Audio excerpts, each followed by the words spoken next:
Bem, boa tarde a todos. É uma satisfação estar aqui para compartilhar com vocês a nossa proposta de estrutura de aprendizado. Hoje eu estou responsável pela área de pessoas e cultura de um escritório importante empresarial sediado em Curitiba, mas também, né, com estrutura em Chapecó e em São Paulo.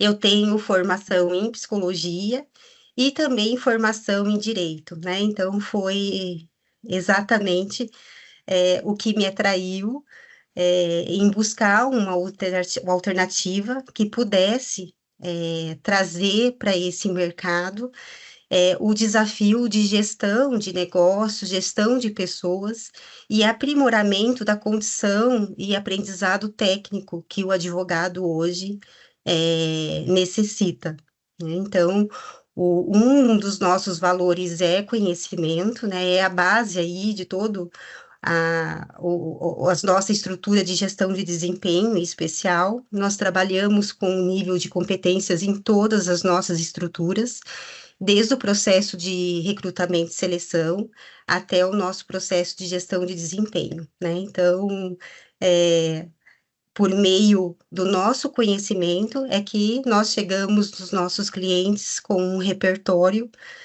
que acreditamos aí ampliar o nosso negócio com uma estratégia até 2030.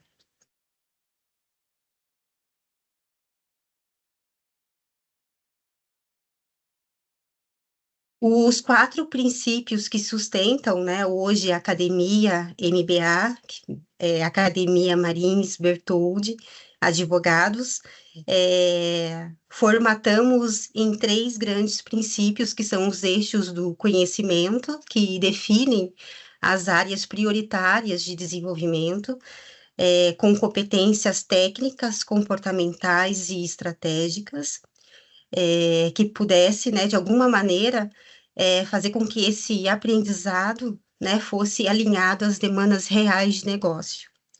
Como eu falei num outro momento, o advogado, ele sai da graduação com uma formação técnica, não conseguindo transferir essa informação num nível negocial ou voltado para a liderança de pessoas. Então, o nosso desafio foi complementar a academia, né? Esse percurso acadêmico dele não é suficiente para que ele chegue e acesse ao cliente. Então, esses eixos do conhecimento, essas competências, elas, né, nos trazem e nos fortalecem nesse sentido. O segundo princípio é a estrutura, então, de desenvolvimento, né, pensada em assegurar as trilhas de aprendizado, também pensar na carreira do advogado. Hoje a gente tem uma estrutura quase que nacional que pensa que o advogado, em 9 anos, ele sai do nível júnior para o nível sênior. Então, alguns, né, não querem se tornar líderes, coordenadores, e sim querem se especializar em sua área de atuação. Então, o desafio de montar uma estrutura que pudesse também comportar quem quer se especializar tecnicamente, e não ir para uma carreira de gestão, né? Então, a nossa figura cadeira da carreira Y também veio como uma ação importante para se pensar no desenvolvimento desses advogados. O terceiro eixo é o eixo de liderança, né? Nós temos vários núcleos com uma competência de trabalhar a liderança de pessoas, acesso ao mercado e liderança inclusiva, né? Uma vez que um dos pilares que identificamos é o pilar da diversidade, né? Seja no recrutamento e seleção, abrindo para outras instituições, a recepção, né, de candidatos de várias instituições e não instituições renomadas no mercado, e que pudesse trabalhar também em outros níveis voltados para o nicho de diversidade. E metodologia e formato. Como esse profissional, né, a gente trabalha em dois núcleos, importante citar, consultivo e contencioso. Contencioso é um núcleo que exige muito desse advogado, porque é cumprimento de grandes ações, né? Nós trabalhamos somos um escritório boutique, então o nosso nível de ação, os nossos níveis são de grande complexidade, fazendo com que esse profissional nem sempre ele consiga estar disposto a aprender no momento, né? Dentro de um calendário em especial. Então, trazer uma metodologia que pudesse compor o presencial e o online foi definitivo para que a área de P&C tivesse mais adesão. Então, a nossa proposta, ela acabou se formando em grandes escolas, a escola de pessoas, né, que visa fortalecer a soft e human skills, né, não só a competência comportamental, mas fortalecer a nossa competência ética, institucional, uma vez que é um escritório muito tradicional e reconhecido por isso, né? Então, foi a primeira escola formada, então por isso que também a gente pensou numa estrutura como o Han Charan trouxe no pipeline de liderança, para que a gente pudesse trabalhar todos os níveis de liderança e pudesse acessar esse advogado que está ou no plano dele de carreira em se tornar líder, ou ele já é líder de núcleo, ou ele já é coordenador de um grande núcleo e precisa ser desenvolvido para tal. Dentro da estrutura de planejamento estratégico, nosso acesso a cliente se tornou agressivo à medida que o alcance de novos clientes, né, ou a penetração em clientes já existentes da base se faz necessário para o crescimento do escritório. Então, trabalhar dentro do nosso processo de aprendizado com o nível de negócios e mercado foi importante para esse profissional que não sai da academia entendendo o processo de estratégia ou de marketing e muito menos de vendas. Então, essas duas escolas, elas visam justamente ampliar o conhecimento dele, né? Em reconhecer uma estratégia, em fazer uma análise SWOT, PESTEL, acessar o cliente, classificar, segmentar esse cliente. Então, você imagina um advogado que está acostumado, né, a peticionar, a trabalhar em recursos, né, tendo aí um novo olhar em relação ao trabalho dele, em relação ao dia a dia dele. Foi um grande desafio, mas muitos gostaram, né? Porque também a área de marketing é uma área que está no nosso dia, né? Que está em qualquer negócio, que está em qualquer profissão. Então, com o tempo, isso foi se tornando um grande atrativo, e são duas escolas que trabalhamos fortemente, e ao longo aí de 25, as que tiveram mais adesão. Excelência, né? A escola de excelência, ela trabalha o processo, ela trabalha a excelência ali do SLA, do timesheet, né, do timesheet que o advogado precisa preencher. Então, toda e qualquer ação, ela tem um prazo, né? Tem um prazo a ser cumprido, mas também tem uma qualidade que deve chegar no cliente, chegar internamente. Não pode, o risco de perder um prazo pode significar, né, um risco muito grande, até mesmo perder esse cliente, né? Então, essa escola, ela visa supervisionar, né, todo o processo, toda a cadeia, em especial o contencioso, né, que trabalha com esse nível de complexidade envolvendo prazos, e em grandes tribunais, então ela acaba fortalecendo e nos direcionando e também capacitando, né? Então aí eu não consigo ter acesso ao CPJ, que hoje é o nosso principal sistema, né? Então eu ofereço um treinamento lá do CPJ, né, alertando dos riscos que, se eu não agir daquela maneira, eu posso impactar o cliente e, em especial, o escritório. Cultura e diversidade são escolas que Eu não consigo instituir um comportamento de aprendizado se eu não trabalho, né, a cultura, a identidade do escritório. O escritório, ele é reconhecido por seu percurso acadêmico, né? Até o doutor Marcelo e o doutor James, eles iniciaram ali há 30 anos atrás, cedendo as salas para que professores pudessem trazer um conteúdo novo, né, para o público em geral, para a academia, mas também para o público em geral que tivesse interesse no direito. Então, o propósito do escritório com o aprendizado, com a formação, ele ele tem um valor muito grande, né? Foi na academia, eles são professores, têm uma doutrina muito forte no campo societário, em especial no tributário, inclusive citados, né, no STF, permear isso no comportamento, transmitir isso no comportamento, se fez necessário para que a gente possa atingir os resultados, né?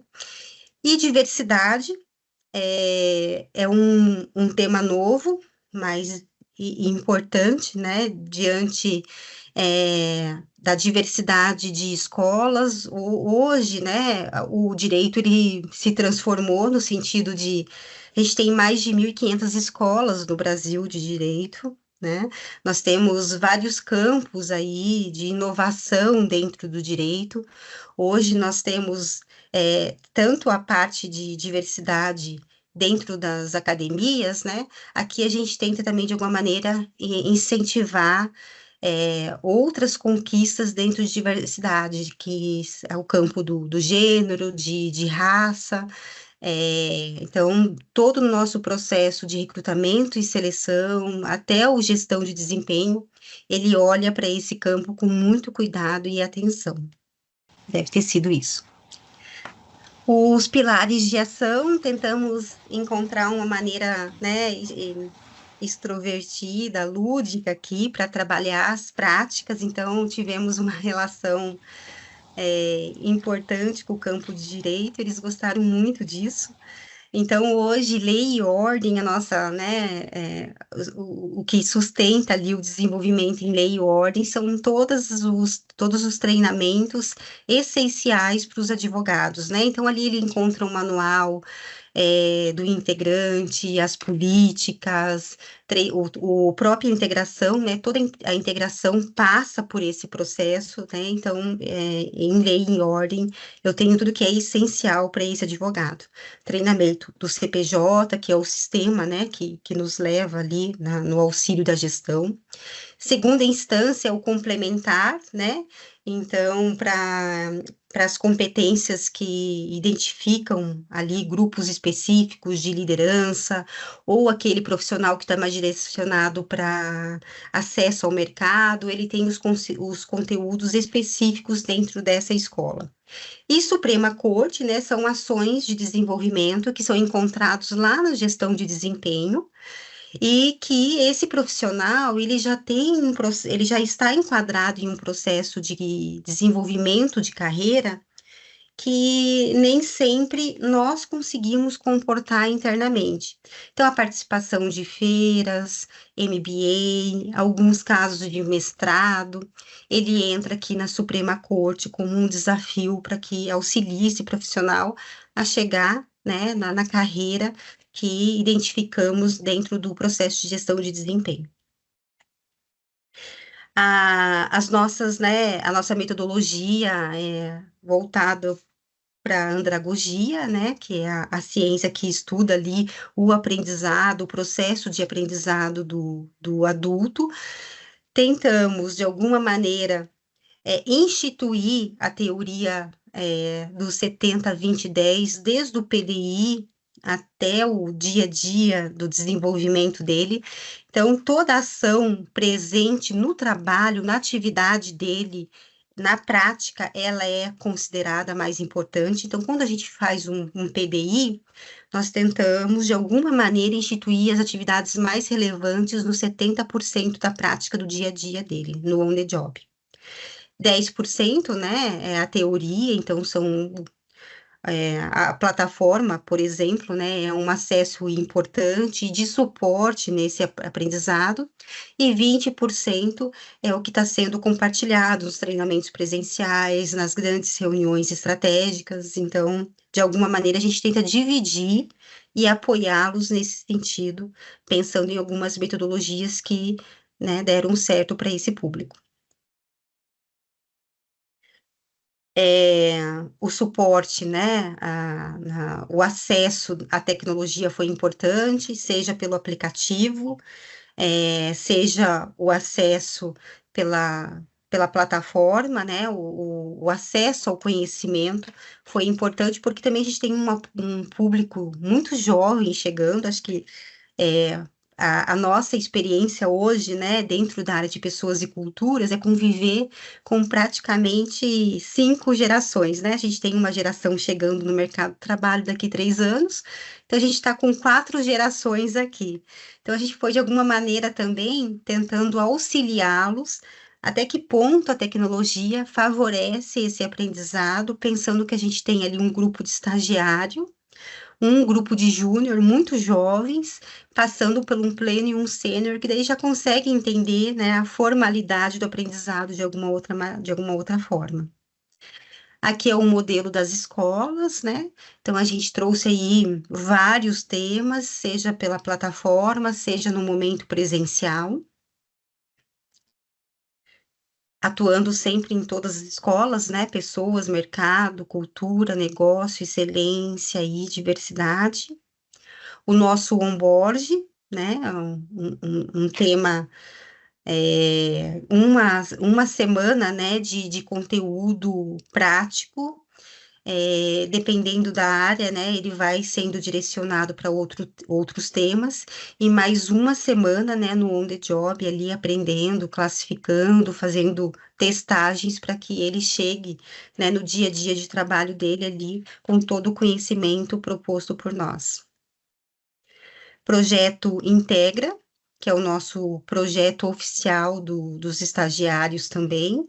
Aqui também ele vem segmentado, né? Ele vem para o societário num formato, para o tributário num formato, mas ele tem vários temas aí com o decorrer do tempo sendo fortalecidos para acessar o mercado. A gente tem um grande desafio da reforma tributária, né?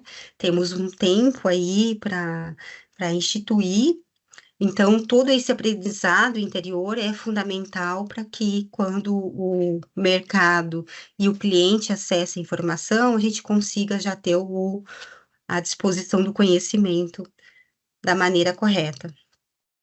A quantidade de horas, né? Então, tivemos aí 2.149 horas, né? A nossa meta, né? A gente tem um treinamento dentro dos OKRs, das metas globais, e o tempo é 80%, a gente atingiu 88%. Então, foi uma meta do escritório superar os 80% dos OKRs em treinamento, e nós chegamos a 88%.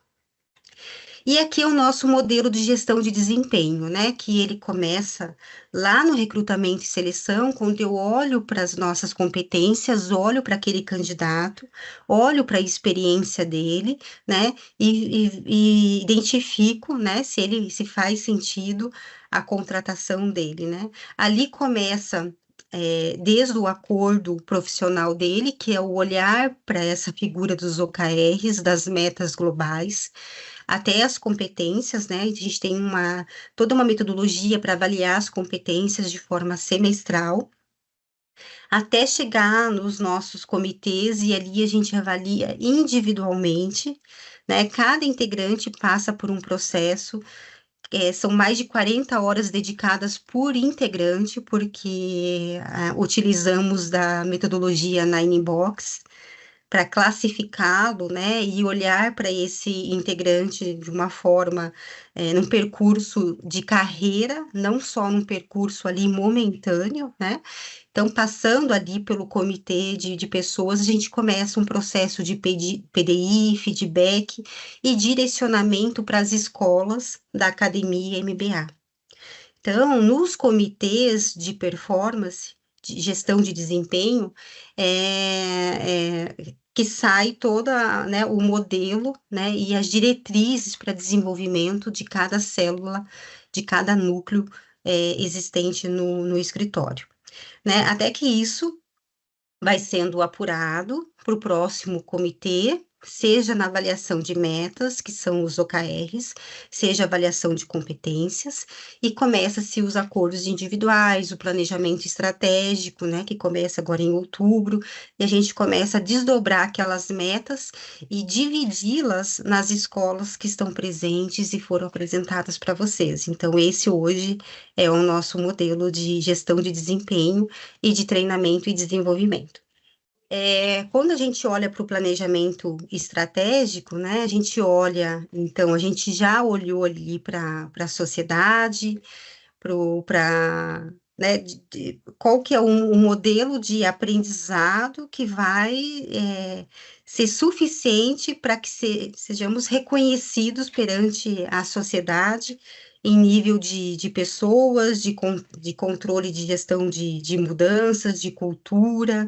Hoje temos pesquisas também que suportam a gestão de pessoas no nível de pertencimento, dos negócios, né, como transferir todo esse aprendizado numa experiência importante para o cliente, sabendo reconhecer o tipo de clientes que buscamos, né, a questão da economia, do desenvolvimento, da transformação digital mesmo que oferecemos para esse público, né? A economia também, né? O acesso à informação, ele se dá de uma maneira muito mais facilitada hoje pela nossa plataforma, né? Hoje a gente não dispõe, né, de tanto tempo e recurso como no passado. Então, isso acabou diminuindo e nos apoiando para que a gente consiga seguir em outras frentes também.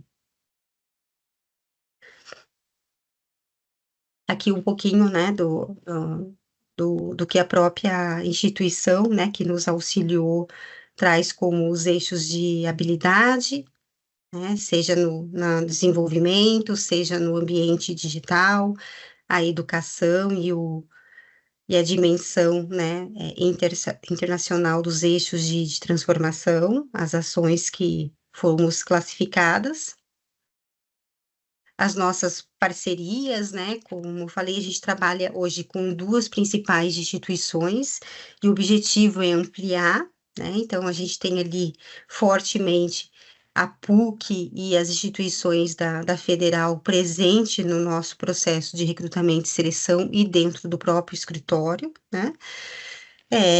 Em relação ao nosso programa de diversidade e pessoas, né? Estamos hoje com, inclusive, um projeto à parte que tenta, de alguma maneira, apoiar a questão de saúde mental, né? Então, quando a gente trabalha com grandes ações, grandes processos, há um risco, né? E cuidar desse integrante para que ele, de alguma maneira, né, não se sinta desconfortável, é um dos nossos objetivos também, né? Aí a gente traz aqui como alternativa também, quando você trabalha, né, um aspecto digital, uma redução ali, de papel, né, porque a promoção digital, ela facilita isso, e a inclusão e diversidade, a gente tem uma competência, né, que se chama liderança inclusiva e de diversidade, justamente para nos apoiar nesse campo e dar amplitude para essas ações que não só o escritório está olhando, mas todas as empresas em si.